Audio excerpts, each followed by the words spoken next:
guys and welcome back to BioQuest. So today we are going to start the topic of DNA holoenzyme. So यहाँ पे हमारा जो आज का topic रहने वाला है that is going to be DNA polymerase holoenzyme. ये चीज देखिए हम पहले भी डिस्कस कर चुके हैं कि आपका holoenzyme जो है होता क्या है. सबसे पहले समझते हैं. मैंने आपको पहले भी बताया था कि जो इसमें DNA holoenzyme है जो आपका पॉलीमरेज है, होलो का मतलब होता है कंप्लीट. ओके, सो यहाँ पे अगर मैं बात करूं तो होलो एंजाइम जो है एक कॉमन टर्म है. ये एक कॉमन टर्म है और ये लगभग किसी भी प्रोटीन को कॉम्प्लेक्स के लिए यूज की जाती है. कंडीशन आपके पास कुछ ऐसी हैं कि अगर किसी भी प्रोटीन कॉम्प्लेक्स में आपके एक मल्टीपल प्रोटीन्स जो हैं आपके इन्वॉल्व हैं, ओके, उसमें यूजुअली आपके पास होता क्या है, एक आपके पास जो है कोर प्रोटीन होता है जो मेन फंक्शन करेगा आपका, ठीक है, जो आपके एंजाइमेटिक एक्टिविटी को संभालता है, वो आपका क्या कहलाएगा, वो होगा जी आपका कोर प्रोटीन. इसके साथ साथ आपके पास एसेसरी प्रोटीन होंगे जो यूजुअली जो आपका कोर प्रोटीन है उसकी फंक्शनिंग में हेल्प करते हैं. सो इनका काम क्या है, यहाँ पे बीइंग हेल्प करना जो है कोर प्रोटीन की. सो अगर मैं डीएनए पॉलीमरेज होलो एंजाइम की बात करूं तो देखिए डीएनए पॉलीमरेज होलो एंजाइम जो है इसका स्ट्रक्चर कुछ इस तरह का होता है. इसमें सबसे पहले हमारे पास होगी यहाँ पे एक स्लाइडिंग क्लैंप लेते हैं. हमने पढ़ा था कि जो स्लाइडिंग क्लैंप है ये कितनी जरूरी है, ये डीएनए पॉलीमरेज की प्रोसेसिविटी को जो है बढ़ा देती है. इसके साथ साथ यहाँ पे हमारे पास प्रेजेंट होता है आपका ये जो आपको दिख रहा है इसको बोलते हैं हम लोडर. हमने डिस्कस किया था कि जो लोडर हैं उनका काम होता है कि जो स्लाइडिंग क्लैंप है उसको ओपन करना और उसको प्रोटीन के ऊपर लोड करना. तो यहाँ पे ये है आपके पास स्लाइडिंग क्लैंप, ये भी एक एक्सेसरी प्रोटीन है आपका, ठीक है. ये है आपका स्लाइडिंग क्लैंप और ये है आपका स्लाइडिंग क्लैंप लोडर. इसको हम एससी लोडर के नाम से यहाँ पे लिख रहा हूं मैं. उसके बाद यहाँ पे बात करते हैं तीन प्रोटीन और प्रेजेंट होते हैं, जैसे कि आप यहाँ देख सकते हैं कुछ इस तरह की इनकी शेप होती है. क्लब शेप्ड प्रोटीन है ये आपके पास, ठीक है. और तीन आपके ये जो हैं स्लाइडिंग क्लैंप लोडर के साथ ऐसे जुड़े हुए होते हैं. इनको बोला जाता है, these are referred as tau protein. Okay, इनको बोला जाता है टो प्रोटीन. और टो प्रोटीन का जो ये वाला पोर्शन है इसको हम बोलते हैं द लिंकर, ठीक है. सो यहाँ पे ये आपके पास है. इसी के साथ देखिए ये सारे जो हैं आपके एसेसरी प्रोटीन्स हैं. जो यहाँ पे कोर प्रोटीन है, कोर प्रोटीन जो है यहाँ अगेन रहने वाला है क्योंकि हम देखिए इकोलाई की बात कर रहे हैं. यहाँ पे आपका कोर प्रोटीन जो है वो है डीएनए पॉलीमरेज 3. बाकी सब जो है वो एसेसरी प्रोटीन्स है.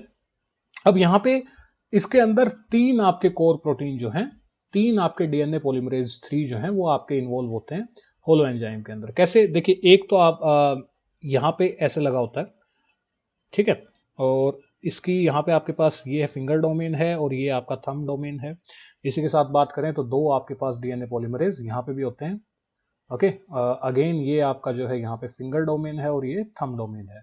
और यहाँ पे ये हमारा जो है तीसरा डीएनए पॉलीमरेज है, ये आपके finger domain and this is thumb domain. तो ये क्या है आपके पास, कोर प्रोटीन डीएनए पोल 3, ठीक है. तो जैसा कि आप देख सकते हैं यहाँ पे ये तीनों जो हैं ये सब प्रोटीन्स जो हैं तीन डीएनए पॉलीमरेज के साथ मिलकर ये आपका क्या बना रहे हैं, ये बना रहे हैं आपका डीएनए पॉलीमरेज 3 होलो एंजाइम, ठीक है. तो होलो एंजाइम मैं बता चुका हूं आपको, ये क्या है, एक मल्टी प्रोटीन कॉम्प्लेक्स है आपके पास. इसमें कोर प्रोटीन और एसेसरी प्रोटीन जो हैं आपके पास यहाँ पे प्रेजेंट हैं. तीन आपके पास टो प्रोटीन है, तीन आपके पास डीएनए पॉलीमरेज हैं आपके पास.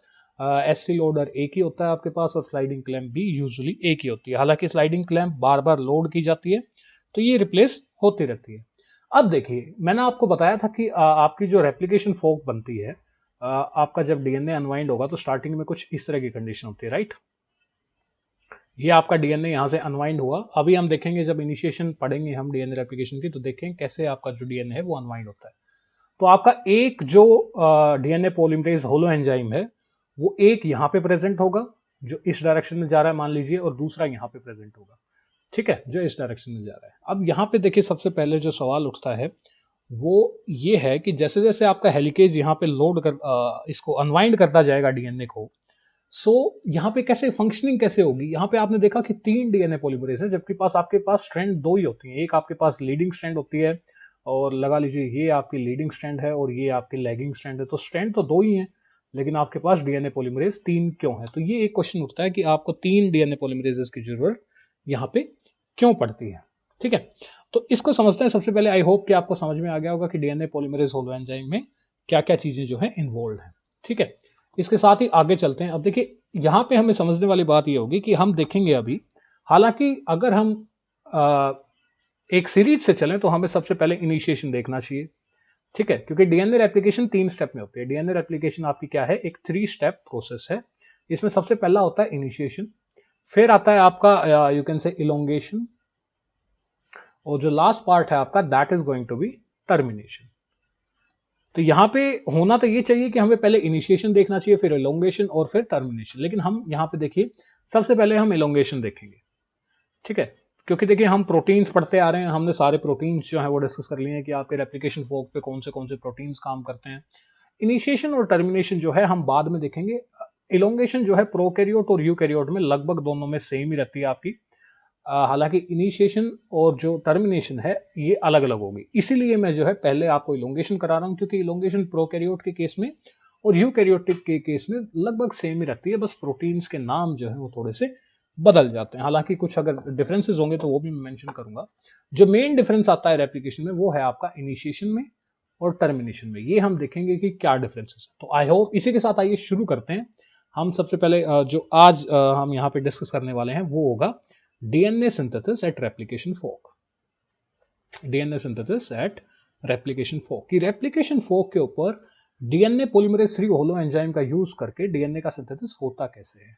हमने अब तक बेसिक पढ़ा है, हमने हमें ये पता है कि ओकाजाकी फ्रैगमेंट बनेंगे, लैगिंग स्ट्रैंड रहेगी, लीडिंग स्ट्रैंड रहेगी, लेकिन अब थोड़ा सा कॉम्प्लेक्स, ये तो देखिए बेसिक्स वाली बात होगी ना। अब तक जैसे कि आप देख चुके हैं, हम कितना कर चुके हैं, ये बेसिक्स था। इसके बाद अब चलते हैं कि होता कैसे है, एग्जैक्टली जो फंक्शनिंग है वो कैसे काम करती है।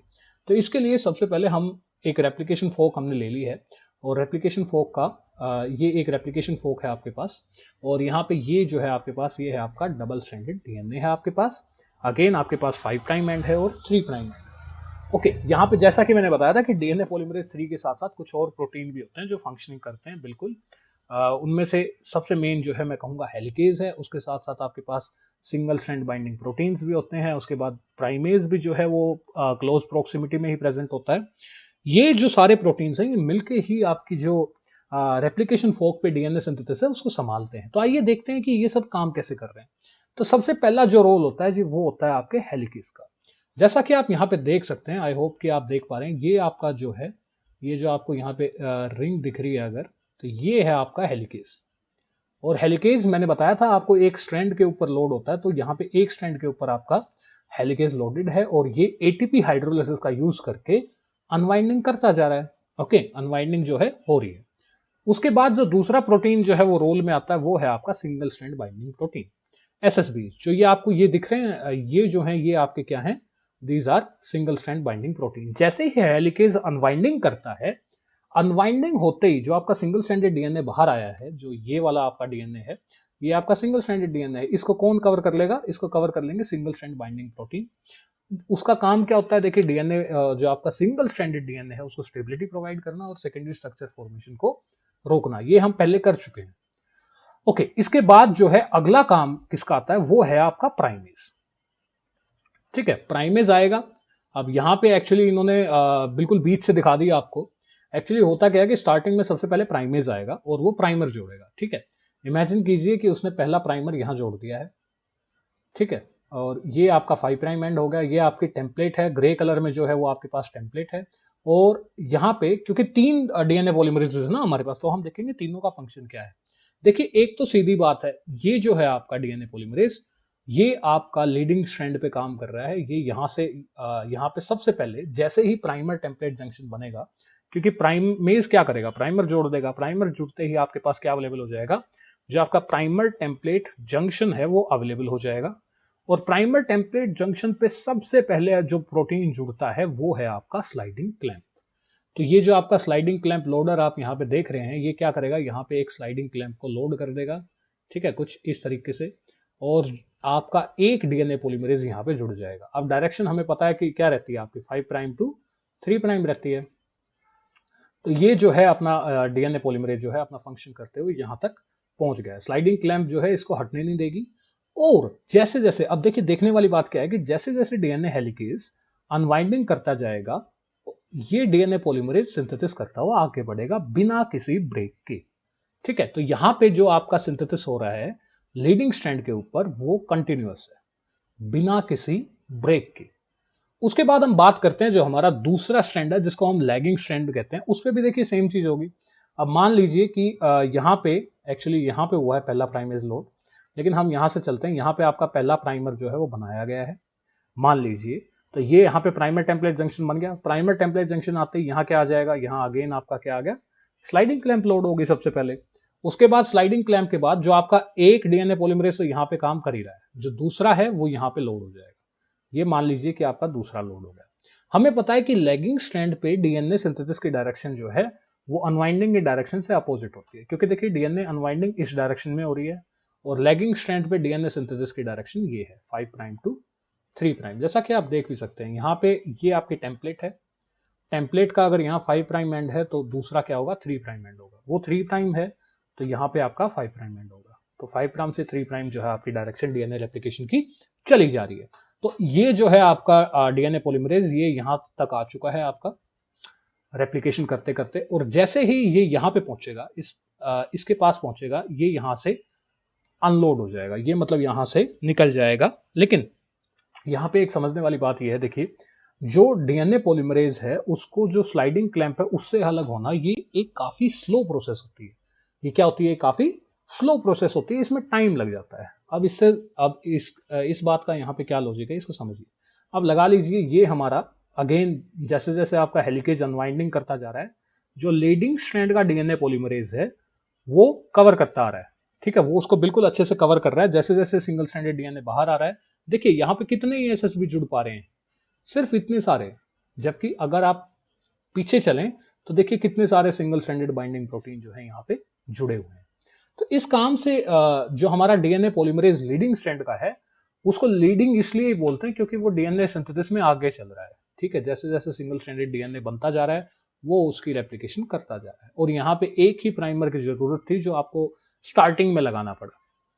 अब देखिए अब हमारा ये जो डीएनए पॉलीमरेज है ये बेचारा लैगिंग स्ट्रैंड वाला है, ये दूसरे नंबर वाला है, ये पहला वाला तो आपका लीडिंग स्ट्रैंड पे है। तो ये अब कोशिश कर रहा है कि किसी तरीके से मैं यहाँ पहुंचूं और फिर यहाँ से निकलूं। इतने में ही, क्योंकि देखिए ऑब्वियसली सिंगल आपके डीएनए पॉलीमरेज जो है उसकी स्पीड हेलिकेज की स्पीड से कम होती है, तो यहाँ पे आपका जो सिंगल स्ट्रैंडेड डीएनए है वो बनता जा रहा है क्योंकि अपोजिट डायरेक्शन में डीएनए का रेप्लिकेशन हो रहा है। मैंने बताया कि डीएनए की रेप्लिकेशन की लैगिंग स्ट्रैंड पे इस डायरेक्शन में हो रही है और अनवाइंडिंग इस डायरेक्शन में हो रही है। अब ये स्पीड जो है ये ज्यादा है, ये कम है, तो यहाँ पे होगा क्या कि सिंगल स्ट्रैंडेड डीएनए इकट्ठा होता जाएगा, इकट्ठा होता जाएगा तो उसके लूप बन जाएंगे। ये क्या बन रहा है आपका यहाँ पे, ये लूप बन गया है आपका सिंगल स्ट्रैंडेड डीएनए का। और सिंगल स्ट्रैंडेड डीएनए के ऊपर आपके सिंगल स्ट्रैंडेड बाइंडिंग प्रोटीन काम करते हैं, वो इसको स्टेबल रखेंगे। कब तक स्टेबल रखेंगे, देखिए जब तक स्टेबल रखेंगे जब तक आपका प्राइमेज नहीं आ जाता। अब यहाँ पे प्राइमेज आ चुका है, जैसा कि आप देख रहे हैं ये जो है आपका प्राइमेज है यहाँ पे, और इसने प्राइमर जोड़ दिया है, ठीक है। इसने क्या जोड़ दिया है यहाँ पे, ये आप ग्रीन कलर में यहाँ पे जो देख पा रहे हैं ये आपका प्राइमर जुड़ गया है, आरएनए प्राइमर जुड़ गया है। अब जैसे ही आरएनए प्राइमर जुड़ेगा, मैंने आपको पहले भी बताया था, देखिए आरएनए प्राइमर जुड़ते क्या होगा, सबसे पहली चीज क्या होगी कि ये जो यहाँ ये वाला जो सेगमेंट है ये उठ के यहाँ से यहाँ आएगा। अब आप कहेंगे ये कैसे पॉसिबल है, ये तो यहाँ है। देखिए इसका कारण है कि डीएनए जो है हमें लगता है कि एक रिजिड मॉलिक्यूल है, एक सख्त मॉलिक्यूल है, लेकिन डीएनए जो है हाईली फ्लेक्सिबल होता है। डीएनए जो है क्या है, हाईली फ्लेक्सिबल मॉलिक्यूल है। इनफैक्ट इसकी जो टेम्पलेट है वो 90 डिग्री के डायरेक्ट टर्न्स भी सह सकती है। ओके, तो आपका डीएनए हाईली फ्लेक्सिबल मॉलिक्यूल है, तो ये वाला जो सेगमेंट है ये यहाँ से यहाँ जाएगा स्लाइडिंग क्लैंप लेने। और जैसे ही आप देखिए, आप जैसा कि देख सकते हैं नेक्स्ट में यहाँ पे क्या हो रहा है, आपका जो प्राइमेज है उसने प्राइमर लगा दिया है, तो प्राइमेज आपका रिलीज कर दिया गया है, और आपका जो डीएनए है वो यहाँ से स्लाइडिंग क्लैंप लगवाने के लिए क्लैंप लोडर के पास गया, उसने स्लाइडिंग क्लैंप को लोड किया, और जैसे ही स्लाइडिंग क्लैंप लोड हो जाती है, अब देखिए ये आपका पहले वाला है, ये तो बिंदास चल रहा है, इसको किसी चीज की कोई टेंशन नहीं है जीवन में, ये आगे बढ़ता ही जा रहा है, ठीक है। ये आपका जो है फ्रंट बेंचर है, ये आपका बैक बेंचर नंबर 1 है। अब ये बेचारा कोशिश कर रहा है कि मैं किसी तरीके से इस ओकाजाकी फ्रेगमेंट को कंप्लीट करूं। अब इतने में आपके पास जो बाकी सिंगल स्ट्रैंडेड डीएनए बच गया, इसका क्या करेंगे आप, तो इसी के लिए आपको तीसरा डीएनए पॉलीमरेज चाहिए होता है। तीसरे डीएनए पॉलीमरेज का फंक्शन क्या है, जैसे ही यहाँ पे स्लाइडिंग क्लैंप लोड होगी, जैसे ही आप देख रहे हैं यहाँ स्लाइडिंग क्लैंप लोड होगी, आपका तीसरा जो बंधु है डीएनए पॉलीमरेज है आपका, वो आके यहाँ पे बाइंड कर रहा है और बाइंड करके वो इस ओकाजाकी फ्रेगमेंट को बनाना शुरू कर देगा। क्योंकि देखिए अभी स्लाइडिंग क्लैंप लोड हुई है, डीएनए पॉलीमरेज जो तीसरा है वो आके जुड़ा है, लेकिन सिंगल स्ट्रैंडेड डीएनए बाहर आ चुका है। यहाँ पे लूप फिर से बनने लग गया आपका। तो अब होगा क्या कि जब ये आपका जो सेकंड डीएनए पॉलीमरेज है लैगिंग यहाँ पे, ये जब आप अपना ये ओकाजाकी फ्रेगमेंट कंप्लीट कर लेगा, जब ये यहाँ तक आ जाएगा, उसके बाद ये रिलीज हो जाएगा।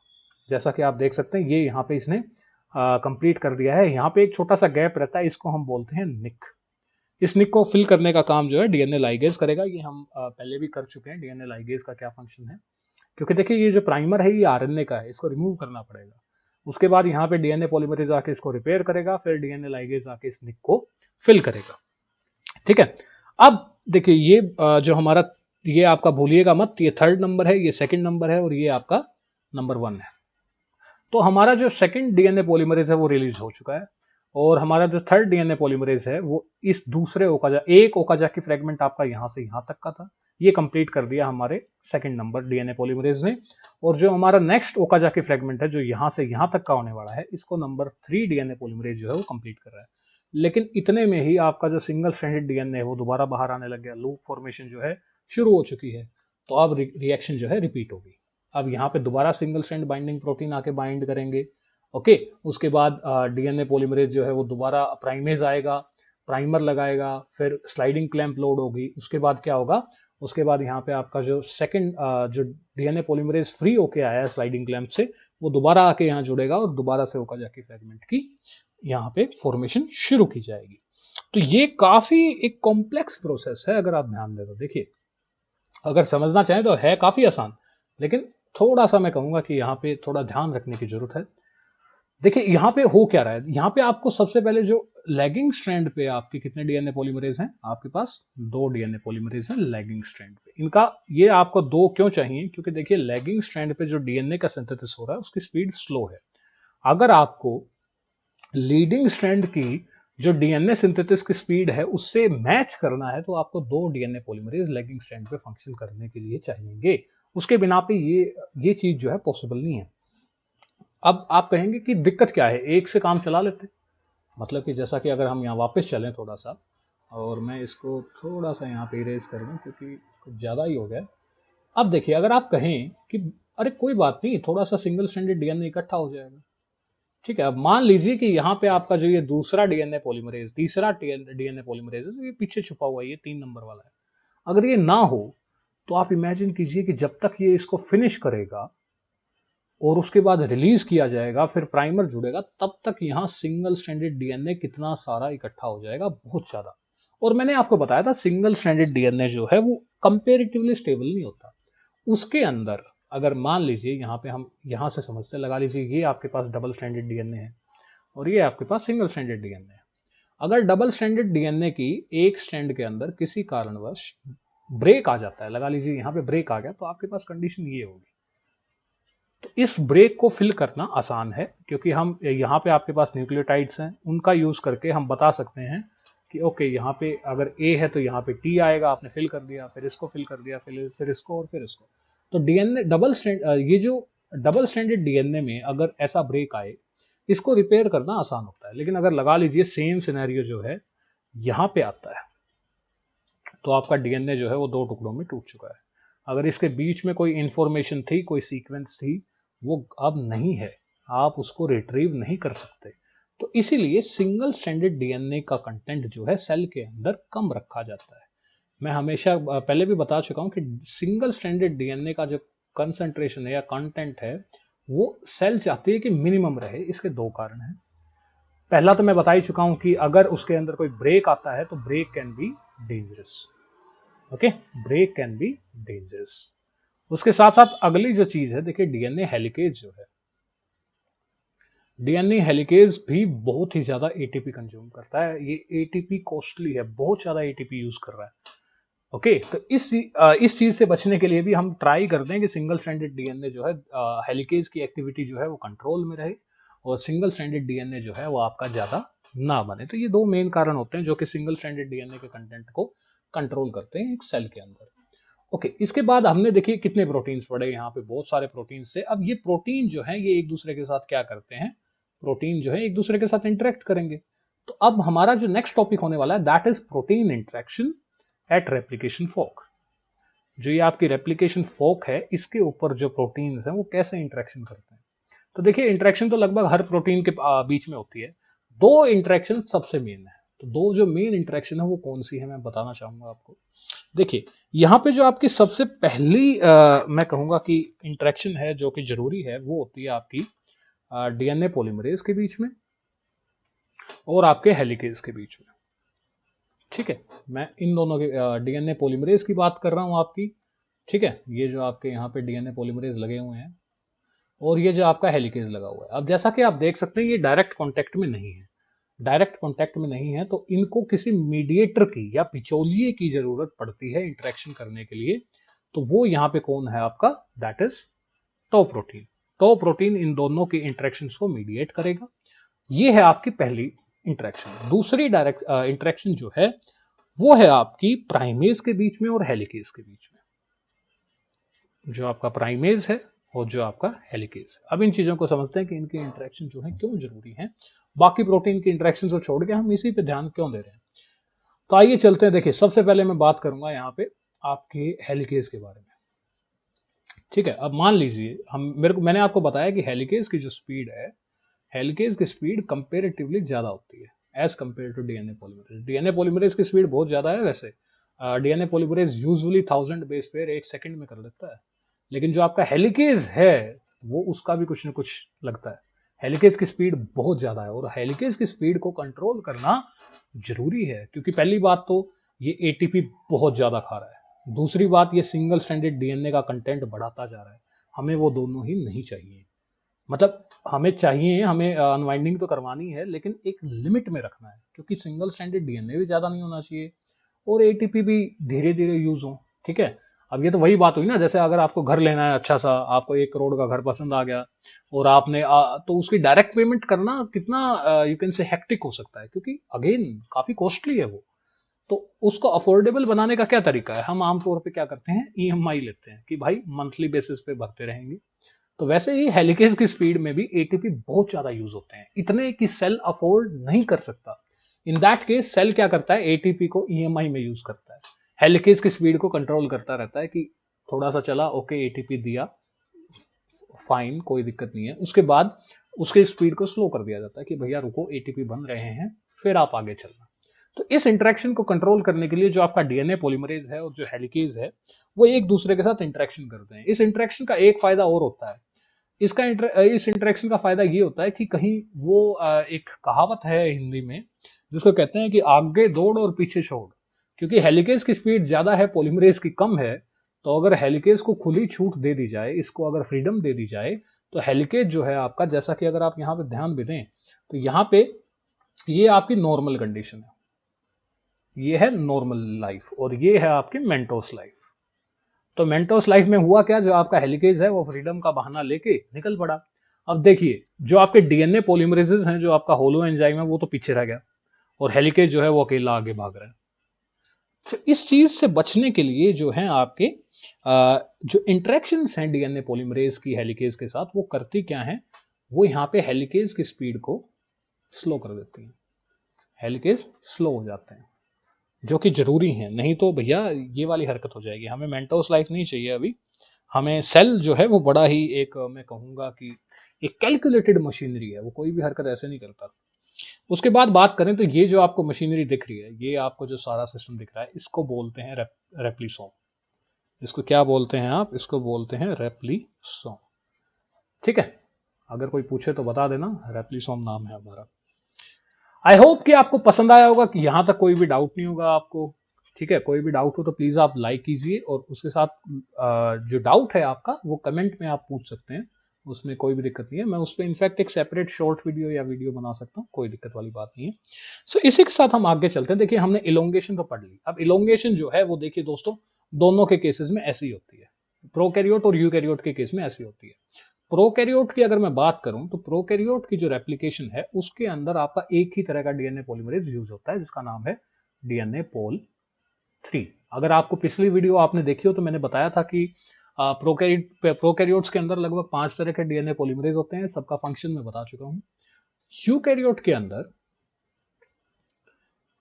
3 डीएनए पॉलीमरेजेस जो हैं वो जरूरी होते हैं। ठीक है, 3 आपके जो डीएनए पॉलीमरेजेस हैं वो जरूरी हैं यहाँ पे। जो इसमें सबसे पहला डीएनए पॉलीमरेज है वो आपका कौन सा होता है? DNA polymerase alpha.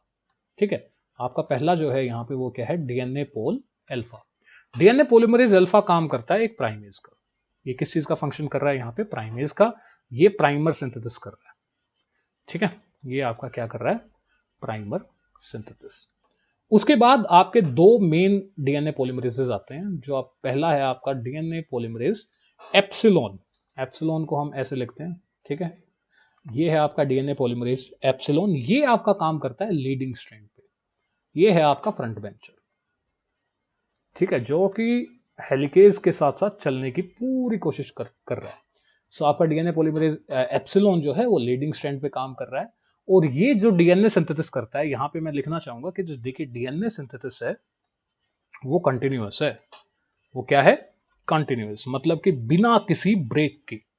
ओके, उसके बाद हमारा जो बैकबेंचर पॉलीमरेज है वो है आपका डीएनए पॉलीमरेज डेल्टा। ठीक है, ये है आपका डीएनए पॉलीमरेज डेल्टा। ये आपका काम करता है जी लैगिंग स्ट्रैंड पे। और जैसा कि मैंने बताया, ये है आपका बैकबेंचर। ये कोशिश करता रहता है, ये 2 मिलके उतना काम करते हैं जितना ये भाई अकेला कर रहा है। ओके, सो यहाँ पे जो एक और बात है, जो डीएनए सिंथेसिस यहाँ हो रहा है। सो डीएनए सिंथेसिस यहाँ पे कैसा है? यहाँ पे है discontinuous, if that is a word. Discontinuous मतलब कि रुक रुक के, अटक अटक के चल रही है गाड़ी। चल तो रही है बट टुकड़ों में हो रहा है काम। ठीक है, डिसकंटिन्यूअस क्यों? क्योंकि यहाँ पे डीएनए सिंथेसिस जो है वो ओकाजाकी फ्रेगमेंट्स में होता है, टुकड़ों में होता है। ओके, सो एक चीज का ध्यान रखिएगा कि डीएनए रेप्लिकेशन जो है एक सेमी कंजर्वेटिव रिएक्शन है। सेमी कंजर्वेटिव मैंने आपको बताया था कि एक जो पेरेंटल स्ट्रैंड है वो डॉटर स्ट्रैंड में एक जाएगी और टेम्पलेट का फंक्शन करती है। और दूसरा सेमी डिसकंटिन्यूअस है। अब आप कहेंगे ये कौन सा वर्ड है भैया सेमी डिसकंटिन्यूअस? मतलब कि देखो, आधा कंटिन्यूअस है और आधा डिसकंटिन्यूअस है, तो सेमी डिसकंटिन्यूअस। आई होप कि आपको यहाँ पे समझ में आ गया होगा। और एक चीज मैं एक्चुअली मिस कर गया बताने में आपको। हमने दूसरी इंटरेक्शन करी नहीं। हमने पहली तो कर ली आपकी हेलिकेज के और डीएनए पॉलीमरेज के बीच में। दूसरी इंटरेक्शन मैंने आपको बताया था कि वो थी आपकी प्राइमेज के और हेलिकेज के बीच में। तो यहाँ पे इनकी इंटरेक्शंस का फंक्शन पता क्या होता है? एक्चुअली अगर यहाँ पे 2 सिनेरियो होते हैं, या तो इनकी जोड़ी जो है वो मतलब टाइट है, मतलब इनकी जो इंटरेक्शंस हैं, इनकी जो एसोसिएशन है वो टाइटर है। ठीक है, ये तगड़े जिगरी यार है। तो टाइटर इंटरेक्शंस में आपका होगा क्या कि जब इन दोनों की इंटरेक्शंस टाइट होंगी तो प्राइमेज की एक्टिविटी बढ़ जाएगी। ठीक है, प्राइमर की एक्टिविटी क्या हो जाएगी? बढ़ जाएगी, क्योंकि हेलिकेज की एक्टिविटी तो ऑलरेडी इतनी फास्ट होती है। तो प्राइमेज की अगर एक्टिविटी जो है वो बढ़ जाएगी तो होगा क्या कि प्राइमर सिंथेसिस ज्यादा होने लग जाएगा। जल्दी जल्दी प्राइमर्स जोड़े जाएंगे, और जल्दी जल्दी प्राइमर जुड़ेंगे तो भैया क्या होगा? आपके जो ओकाजाकी फ्रेगमेंट है वो छोटे बनेंगे, शॉर्ट ओकाजाकी फ्रेगमेंट। ठीक है, ये चीज समझिए कि क्योंकि प्राइमर ही डिसाइड कर रहा है ना आपका कि प्राइमर कब जुड़ेगा। जैसे कि यहाँ पे प्राइमर जो है यहाँ पे जुड़ा। ठीक है, वो यहाँ पे भी तो जुड़ सकता था या यहाँ पे भी जुड़ सकता था, है ना? तीनों ऑप्शन है ना इसके पास। या तो जल्दी जुड़ जाए, या सही टाइम पे जुड़े, या लेट जुड़े। इस चीज को डिसाइड कौन करता है? प्राइमेज की एसोसिएशन विद हेलिकेज। अगर टाइटर इंटरेक्शन है या एसोसिएशन है तो प्राइमेज की एक्टिविटी बढ़ जाएगी, वो जल्दी जुड़ेगा, ये वाली कंडीशन होगी। लेकिन अगर इनके इंटरेक्शंस लूज है, ठीक है, ये सिर्फ कलीग्स हैं यहाँ पे अगर मैं बात करूं, तो लूज इंटरेक्शंस में होगा क्या कि प्राइमर सिंथेसिस जो है वो कम हो जाएगा, मतलब लेट होने लगेगा, प्राइमेज की एक्टिविटी घट जाएगी, और जो आपके ओकाजाकी फ्रेगमेंट हैं वो लंबे लंबे बनेंगे, लॉन्ग ओकाजाकी फ्रेगमेंट। तो ये आपकी दूसरी इंटरेक्शन थी, मैं मिस कर गया, आई अपोलोजाइज फॉर दैट। एंड इसी के साथ आई थिंक हमारा जो डीएनए रेप्लिकेशन का इलोंगेशन वाला पार्ट है वो डन हो गया। मैंने आपको बता दिया है कि प्रोकैरियोट में आपके पास सिर्फ एक ही है, ये भाई जो है हमारे पास डीएनए पोल 3, ये फंक्शन करते हैं, सारा काम अकेले संभालते हैं। यूकैरियोट्स में 3 है, अल्फा प्राइमेज का काम करता है, एप्सिलॉन जो है वो लीडिंग स्ट्रैंड पे, और डेल्टा जो है लैगिंग स्ट्रैंड पे। डेल्टा आपको 2 चाहिएंगे, एप्सिलॉन आपको 1 ही चाहिएगा। ओके, इसके बाद हम आगे चलते हैं। अब देखिए, अब वाला जो टॉपिक है वो है इंटरेस्टिंग। इसको अब जो हमारा टॉपिक होने वाला है that is going to be initiation of DNA replication. DNA replication की इनिशिएशन कैसे होती है? हमने ये तो देख लिया कि गाड़ी चल कैसे रही, अब ये भी देखना पड़ेगा ना गाड़ी स्टार्ट कैसे हो रही है। Okay, so in that case देखिए हम क्या करते हैं, सबसे पहले यहाँ पे हम शुरू करेंगे प्रोकैरियोट के केस में। यहाँ पे हमें दोनों अलग अलग देखने पड़ेंगे। देखिए, आपके पास प्रोकैरियोट भी हैं और आपके पास यूकैरियोट भी हैं, और दोनों के अंदर हम अलग से स्टडी करेंगे। हम सबसे पहले प्रोकैरियोट का देखेंगे क्योंकि प्रोकैरियोट्स आर सिंपल ऑर्गेनिजम्स। उसके बाद हम मूव ऑन करेंगे आपके यूकैरियोट्स में, जो कि मैं सच बता रहा हूँ थोड़े से कॉम्प्लेक्स हैं, हालांकि मुश्किल नहीं है, थोड़े से कॉम्प्लेक्स हैं। सो देखिए यहाँ पे अगर हम लेते हैं सबसे पहले प्रोकैरियोट्स को, प्रोकैरियोटिक डीएनए रेप्लिकेशन इनिशिएशन, कि उनके अंदर कैसे होगा। तो आपने ये आई थिंक 12th क्लास से आप पढ़ने लग जाते हैं कि कैसे होता है प्रोकैरियोट में डीएनए रेप्लिकेशन इनिशिएशन।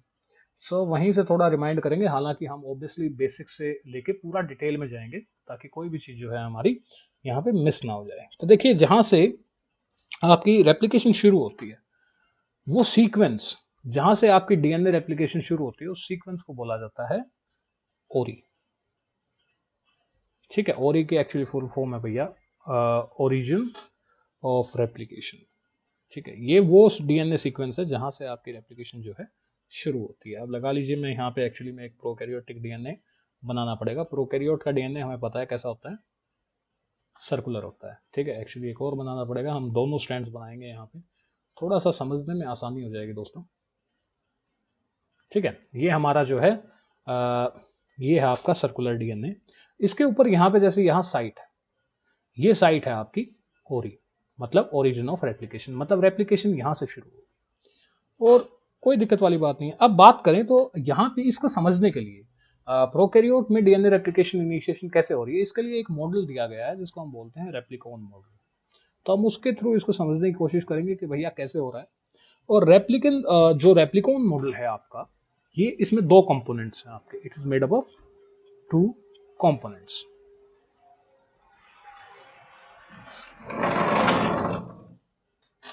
सो यहाँ पे जो पहला आपका कंपोनेंट है, दो कंपोनेंट मैंने बताए आपको। जो पहला कंपोनेंट है वो है आपका जो साइट है रेप्लिकेटर। उसके बाद एक प्रोटीन चाहिए होता है आपको जिसको हम बोलते हैं इनिशिएटर प्रोटीन। ये दो कंपोनेंट जो है वो रेप्लिकॉन मॉडल में यूज किए जाते हैं। एक रेप्लिकेटर होगा जो सीक्वेंस है आपके पास। ठीक है, अब जैसा कि समझ लीजिए ये जो ओरी है यही आपका क्या है, इसको मैं थोड़ा सा अलग दिखाता हूँ। ये ही ओरी जो है इसको हम क्या कह रहे हैं यहाँ पे, इसी को हम कह रहे हैं रेप्लिकेटर। तो रेप्लिकेटर क्या है आपका, it is a DNA sequence, it is a DNA sequence. इसको हम डिटेल में पढ़ेंगे कि रेप्लिकेटर सीक्वेंस जो है यहाँ पे हो क्या रहा है आपका। इनफैक्ट इसी को देख लेते हैं पहले, राइट। देखिए, यहाँ पे जो रेप्लिकेटर है ये सीक्वेंस है और इसके ऊपर आके जुड़ेगा आपका जो प्रोटीन होगा। ठीक है, जो प्रोटीन है यहाँ पे मैंने क्या बताया, प्रोटीन का नाम है, ये लगा लीजिए आपका प्रोटीन है यहाँ पे, इसको हम बोलेंगे इनिशिएटर। ये जो है डीएनए रेप्लिकेशन को इनिशिएट करेगा। ये भाई इसके ऊपर आके अटैच हो जाएगा कुछ इस तरीके से। ठीक है, जो ये आपका रेड कलर में है दिस इज इनिशिएटर प्रोटीन, ये आपका रेप्लिकेटर साइट पे बाइंड करेगा। ओके, लेकिन इसको समझना पड़ेगा। देखिए यहाँ पे एक्चुअली में हो क्या रहा है, बोलना बड़ा आसान है कि आके जुड़ गया, ठीक है, हो गया, लेकिन देखिए इसको समझते हैं। आपके पास जो रेप्लिकेटर है, मैंने बताया कि एक डीएनए सीक्वेंस है, तो मान लीजिए ये आपका जो है डीएनए है।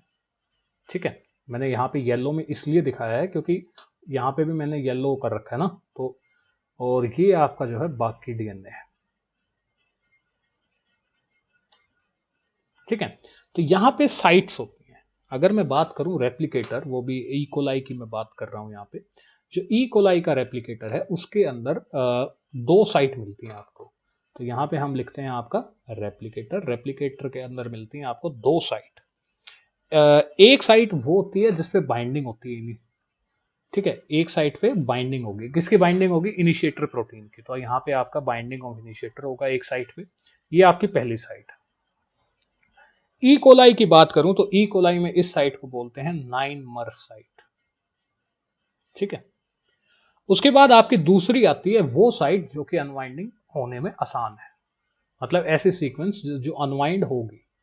ठीक है, अनवाइंडिंग सीक्वेंस, ये जो है इसके अंदर आम तौर पे आपको एडेनाइन और थाइमीन के जो बेसिस हैं वो देखने को मिलेंगे, क्योंकि देखिए मैंने आपको पहले भी बताया था एडेनाइन और थाइमीन के बीच में 2 हाइड्रोजन बॉन्ड होते हैं और गुआनिन और साइटोसिन के बीच में 3। तो तोड़ना किसको आसान है? इसको आसान है। तो अनवाइंडिंग सीक्वेंस जो कि अनवाइंड होती है उसमें आमतौर पे उसको एटी रिच रीजन बोलते हैं। क्या बोलते हैं? Eighty rich. मतलब कि इसके अंदर एडेनाइन और थाइमीन बेसिस जो हैं वो भरपूर मात्रा में आपके पास उपलब्ध है। और ई कोलाई में इस साइट का जो नाम है वो है 13 मर साइट। देखिए ये दोनों साइट्स जो हैं वो आपको देखने को मिलेंगी हर प्रोकैरियोट में। ठीक है, 2 तरह की होती हैं, एक बाइंडिंग के लिए, एक अनबाइंडिंग के लिए। बाइंडिंग वाली साइट का ई कोलाई में नाम है 9 मर साइट। ठीक है, इसकी आपके पास 5 कॉपी होती है आपके पास। इसकी 5 कॉपी होती है, इसकी 3 कॉपी होती है। इनको अलग अलग कलर से हम यहाँ पे रिप्रेजेंट करना चाहूंगा मैं। जो अनवाइंडिंग है वाली साइट है इसको हम पिंक से डिनोट करेंगे यहाँ। ओके, तो यहाँ पे इसकी 3 कॉपी होती है कुछ इस तरीके से। ये आपकी पहली कॉपी है, ये आपकी दूसरी कॉपी है और ये आपकी यहाँ तीसरी कॉपी है। तो ये क्या है आपकी? ये आपकी 13 मर साइट। तो इनको मैंने 13 13 13 यहाँ पे लिख दिया है। इसी के साथ बात करते हैं हमारी बाइंडिंग वो साइट जिसके ऊपर इनिशिएटर प्रोटीन, जो आपका ये रेड कलर का प्रोटीन है, ये आके बाइंड करेगा। ये 5 बताई मैंने। सो ये आपकी पहली है, थोड़ी सी दूर ये दूसरी है, तीसरी है, ये चौथी है आपकी, और ये जो है ये 5वीं है। तो आपके पास 5 9 मर साइट्स हैं और 3 13 मर साइट्स हैं। ठीक है, सो कुछ इस तरीके से जो है आपका ये रेप्लिकेटर है। यहां से आपकी जो डीएनए रेप्लिकेशन है वो शुरू होगी। सो आई होप कि ये आपको समझ में आ गया होगा। इसमें ज्यादा कुछ था नहीं, आपके पास 2 तरह के साइट्स हैं और बड़ी आसान चीज है। तो अच्छा, हमने एक चीज तो देख ली, हमने रेप्लिकेटर तो देख लिया क्या होता है। रेप्लिकेटर डन है। अब देखते हैं इनिशिएटर प्रोटीन क्या है। ठीक है, इनिशिएटर प्रोटीन को देखते हैं, ये क्या बला है, कैसे ये काम करता है आपका। ठीक है, तो इनिशिएटर प्रोटीन जो ई कोलाई के अंदर यूज होता है उसको बोलते हैं डीएनए ए। देखिए ये नॉर्मल वो वाला डीएनए नहीं है, ये थोड़ा सा अलग है, ये एक प्रोटीन है। ठीक है, इसको क्या बोलते हैं हम? डीएनए, कुछ इस तरीके से। और यहाँ पे अगर मैं बात करूं तो जो आपका डीएनए ए जो कि एक इनिशिएटर प्रोटीन है, मैं एक्चुअली लिख ही देता हूँ, ये आपका इनिशिएटर है। इसके अंदर भी आपको 2 डोमेन देखने को मिलेंगे। कितने डोमेन है यहाँ पे? 2 डोमेन है। इस प्रोटीन के 2 पार्ट हैं अगर आप सिंपल लैंग्वेज में कहना चाहें तो। ओके, इसके पास 2 डोमेन है आपके पास। और दोनों डोमेन जो है वो फंक्शन करते हैं। क्या क्या फंक्शन करते हैं? जो आपके पास लगा लीजिए, जो पहला डोमेन है वो बाइंड करता है आपकी 9 मर रिपीट्स के साथ। ठीक है, पहला डोमेन क्या कर रहा है? बाइंडिंग टू 9 मर साइट्स, जो कि आपकी बाइंडिंग साइट है उनके साथ बाइंडिंग कर रहा है। दूसरा क्या करवा रहा है? वो काम कर रहा है आपका अनवाइंडिंग का। ठीक है, वो क्या कर रहा है? आपका अनवाइंडिंग का फंक्शन करा रहा है। ये लगभग जो आपकी 80 रिच रीजन है, जिनको हमने क्या कहा था, जिनको 13 मर साइट भी बोला था हमने, वहां पे ये डीएनए की अनवाइंडिंग करवाता है। ठीक है, और डीएनए की अनवाइंडिंग लगभग 20 बेस पेयर तक की करवा देता है। उसकी वजह से होता क्या है, लगा लीजिए ये आपके पास नॉर्मल कंडीशन है और यहाँ पे आप की अनवाइंडिंग यहाँ होनी है। ठीक है, तो यहाँ पे 20 बेस पेयर की अनवाइंडिंग होती है, जिसकी वजह से कुछ इस तरह की, अगर यहाँ पे बेसिस भी हैं। ओके, सो यहाँ पे 20 बेस पेयर जो है आपकी उनकी अनवाइंडिंग होती है। और अनवाइंडिंग की वजह से कुछ इस तरह का एक बबल बन जाता है आपका। ठीक है, इस यहाँ पे जैसा कि आप देख सकते हैं बीच में कुछ इस तरीके की आपकी कंडीशन जो है बन जाती है। इसको बोलते हैं आप रेप्लिकेशन बबल। ये आपका क्या है यहाँ पे? This is called the replication bubble. Okay, बड़ा ही सिंपल है। देखिए इसमें ज्यादा कुछ है नहीं आपके पास। हालांकि ये रेप्लिकेशन बबल बनने तक की कहानी है। ओके, इसके साथ मैं बताना चाहूंगा जो डीएनए ए है ये आपका कोई सिंगल प्रोटीन नहीं होता, ये बहुत सारे प्रोटीन जुड़ते हैं। इसको एक्चुअली मैंने रेड कलर से डिनोट किया था, मैं रेड कलर से ही दिखाता हूँ आपको। होता क्या है कि ये कुछ इस तरीके से बाइंड करते हैं। ये एक जो है ये आपका डीएनए ए है, तो बहुत सारे डीएनए ए जुड़ते हैं और कुछ डीएनए पे इस तरीके से बाइंड कर जाते हैं। ओके, तो ये ओलिगोमर होता है आपका एक। और ओलिगोमर ये करता क्या है? ये आपकी जो 13 मर साइट्स हैं, ये इनको यहाँ पे आपकी क्या है? ये है आपकी 13 मर साइट्स और 9 मर साइट्स पे ये बाइंड कर चुका है। बाइंडिंग 9 मर साइट्स पे है और यहाँ पे ये इसको अनवाइंड कर रहा है। ठीक है। सो अनवाइंडिंग हुई, आपका रेप्लिकेशन बबल बन गया है। और एक और चीज डीएनए ए की जो अच्छी मैं बताना चाहूंगा यहाँ पे, वो एटीपी का यूज करेगा। यहाँ पे जो आपका डीएनए ए है वो एटीपी के साथ बाइंड होता है, ठीक है, एटीपी इसके साथ जुड़ी हुई होती है। तो ये आमतौर पे इस फॉर्म में जब आता है तो ये एक्टिवेट होता है, ठीक है। देखिए समझिएगा यहाँ पे, अब थोड़ा सा मैं कहूंगा कि हम डेप्थ में जाने वाले हैं, तो यहाँ पे थोड़ा सा ध्यान रखिएगा। अब देखिए डीएनए ए ने अपना काम कर दिया, अभी भी वो जुड़ा हुआ है, गया नहीं है कहीं, अभी भी वो यहीं पर है, ठीक है। अब आपके पास अगर आप ध्यान दें तो रेप्लिकेशन फोर्क बन चुके हैं दो, ये आपकी अनवाइंडिंग होगी, ये आपका सिंगल स्ट्रैंडेड डीएनए है। तो दो आपके पास यहाँ पे, पहली ये है, दूसरी आपकी ये है, ये दो आपकी रेप्लिकेशन फोर्क्स जो हैं बन चुकी हैं। अब यहाँ पे एडिशन होता है, यहाँ पे दो प्रोटीन और आएंगे। कौन से आपके पास, एक तो आएगा हेलिकेज, हेलिकेजेस आएंगे, और उसके साथ साथ हेलिकेज लोडर आएंगे, क्योंकि हेलिकेज को लोड भी तो करना है ना। तो हेलिकेज अकेला तो आएगा नहीं, हेलिकेज को लोड करने के लिए हेलिकेज आपका लोडर आएगा। तो हेलिकेज कुछ इस तरीके का, मैंने बताया था आपको, हेक्सामेरिक प्रोटीन है ना। इसके साथ साथ यहाँ पे इस जुड़ा होता है आपका कुछ इस तरीके से, ये आपका हेलिकेज लोडर होता है, और ये दोनों आते हैं आपके, ठीक है। और अगर हेलिकेज का जो नाम है यहाँ पे ई कोलाई के अंदर जो हेलिकेज होता है उसको बोला जाता है डीएनए बी, हेलिकेज लोडर को बोला जाता है डीएनए सी, ठीक है। ये ई कोलाई की बात कर रहा हूं मैं। कॉमन नाम देखिए, सीधी सी बात, ये कॉमन नाम है आपका हेलिकेज और हेलिकेज लोडर। अगर ई कोलाई में हेलिकेज कौन सा होता है तो उसके लिए आप बताएंगे डीएनए बी, हेलिकेज लोडर कौन सा होता है ई कोलाई में, डीएनए सी। तो अब ये आके जो है, ये दोनों बंधु जो है बाइंड करेंगे। दोबारा हमें बनाना पड़ेगा, यहाँ पे कोई दिक्कत नहीं है। ये आपका रेप्लिकेशन बबल बन गया है, और यहाँ पे अब होगा लोडिंग ऑफ हेलिकेज, क्योंकि हेलिकेज का काम है, एक बार तो डीएनए ए ने, आपने यहाँ पे जो आपका इनिशिएटर प्रोटीन है उसने इसको एक बार तो खोल दिया, लेकिन अब इसको आगे भी तो अनवाइंड करना है ना, इतने से तो काम नहीं चलेगा, आपको अनवाइंडिंग दोनों तरफ करवानी पड़ेगी। तो दोनों तरफ करवाने के लिए आपके यहाँ पे हेलिकेजेस आए हैं, ठीक है। हेलिकेजेस को हम किसी और कलर से यहाँ पे रिप्रेजेंट करेंगे। सो हेलिकेज जो है आपका, लगा लीजिए, मान लीजिए कि एक यहाँ जुड़ गया, ठीक है। अब डायरेक्शन, एक्चुअली डायरेक्शन लिखी नहीं है तो कोई दिक्कत नहीं है, आप डायरेक्शन यहाँ पे ले लीजिए, ये 3 प्राइम है, ये आपका 5 प्राइम है, ये आपका 5 प्राइम है, और ये आपका 3 प्राइम है। तो जैसा कि मैंने बताया, हेलिकेज के लिए डायरेक्शन जो है वो ज़्यादा मैटर नहीं करती, वो दोनों डायरेक्शन में जा सकता है, बाई डायरेक्शन होता है। तो एक यहाँ पे लोड हो गया, एक यहाँ पे, ये इस तरफ जाएगा और ये इस तरफ जाएगा, ठीक है। ओके, इसके बाद अब हेलिकेजेस जो है आपके लोड हो चुके हैं, किसने लोड किया, हेलिकेज लोडर ने लोड किया है यहाँ पे। इसी के साथ साथ अब यहाँ पे जो अगला प्रोटीन आके जुड़ने वाला है, ठीक है, अगला प्रोटीन जो है वो आके जुड़ेगा, क्योंकि देखिए सिंगल स्ट्रैंडेड डीएनए है ना यहाँ पे, तो सिंगल स्ट्रैंडेड डीएनए के ऊपर प्राइमर तो लगाना पड़ेगा, बिना प्राइमर के आपका डीएनए पॉलीमरेज जुड़ नहीं सकता। तो अगला जो प्रोटीन आता है उसको क्या बोलेंगे हम, दैट इज प्राइमेज, ठीक है। ये आपको मान लीजिए यहाँ पे आपका प्राइमेज आ गया, ये है आपका प्राइमेज, ठीक है जी। प्राइमेज अब आया है आपके पास, तो प्राइमेज करेगा क्या, प्राइमेज मैंने बताया था, प्राइमेज और हेलिकेज एक दूसरे के साथ इंटरेक्ट करते हैं, राइट। तो ये जो है मैं यहीं पे दिखा रहा हूँ, बाइंडिंग इसकी यहाँ हो जाएगी, कुछ इस तरीके के साथ ये यहाँ पे इसके साथ बाइंड कर जाएगा, ठीक है। हेलिकेज भी यही है, डीएनए हेलिकेज लोडर भी अभी भी यही है, और प्राइमेज भी यहाँ पे जुड़ चुका है।